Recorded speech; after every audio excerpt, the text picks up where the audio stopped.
Teheranis toimunud rünnakute teated islami revolutsioonilise kaardiväega seotud isikute vastu suurendavad tunnet, et režiim on kodumaal sisenenud veelgi ohtlikumasse faasi, enesehävituse faasi.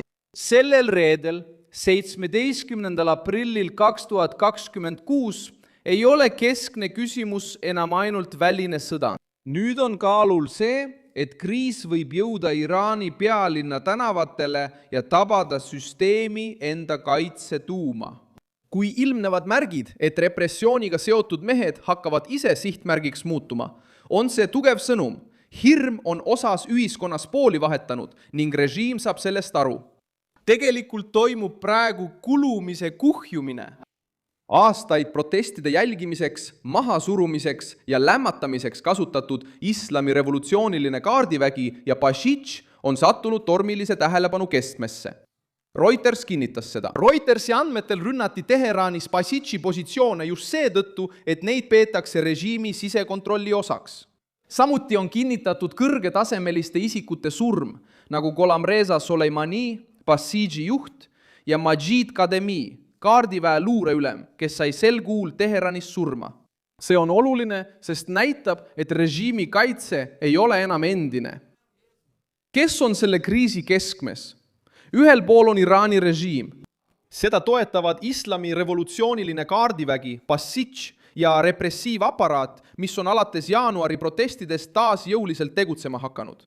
Teisel pool on ühiskond, mis on väsinud inflatsioonist, töötusest, isolatsioonist, sõjast ja repressioonist.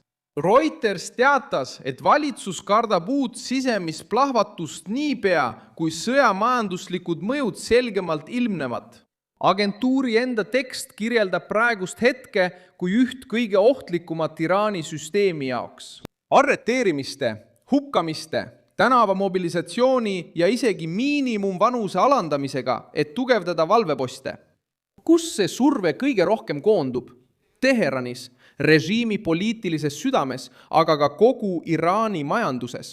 Internetiühendus katkestati protestide ajal ja on siiani katkenud. Reuters näitas, et see mõjutas tugevalt ettevõtteid, kaubandust ja suhtlust.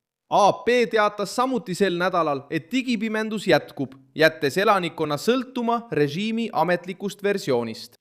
Kui valitsus katkestab interneti, militariseerib tänavad ja suurendab kinnipidamisi, ei ole see rahuliku jõu märk, vaid hirmu märk. Kuidas režiim sellesse punkti jõudis? Sõja, repressioonide ja majandusliku kokkuvarisemise tõttu. Reuters teatas märtsis, et Iraan astus konflikti juba nõrgenenuna ja olukord halvenes pärast seda veelgi. Agentuur kirjeldas juba niigi räsitud majandust, mida sõda nüüd veelgi tabas, samal ajal kui võimud püüavad vältida igasugust sisemise mässu puhkemist. Samal ajal suurendasid Ameerika Ühendriigid veelgi survet Iraani mere- ja kaubandustegevusele. Reuters ja AP teatasid Iraani sadamate blokeerimisest pärast läbirääkimiste ebaõnnestumist. Ja sel reedel kogunes umbes 40 riiki, et arutada, kuidas taastada laevaliiklus Hormuzi väinas, kui konflikt lõpeb. See näitab kahju ulatust. Miks on rünnakute algus Iraani revolutsioonilise kaardiväega seotud meeste vastu nii suure poliitilise kaaluga? Sest islami revolutsiooni kaardivägi ei ole ainult sõjaline jõud. See on sammas, mis toetab režiimi seestpoolt. Just nemad koos Basijiga aitavad ohjeldada proteste, kaitsta juhte, kontrollida linnaosasid ja hirmutada vastaseid. Kui ilmuvad teated, et isegi need mehed satuvad pealinnas jälitatavateks, kütitavateks või varitsustesse, on sümboolne mõju tohutu, isegi kui mitte iga juhtum pole iseseisvalt kinnitatud. Mis juba silmaga näha on pingeline õhkkond.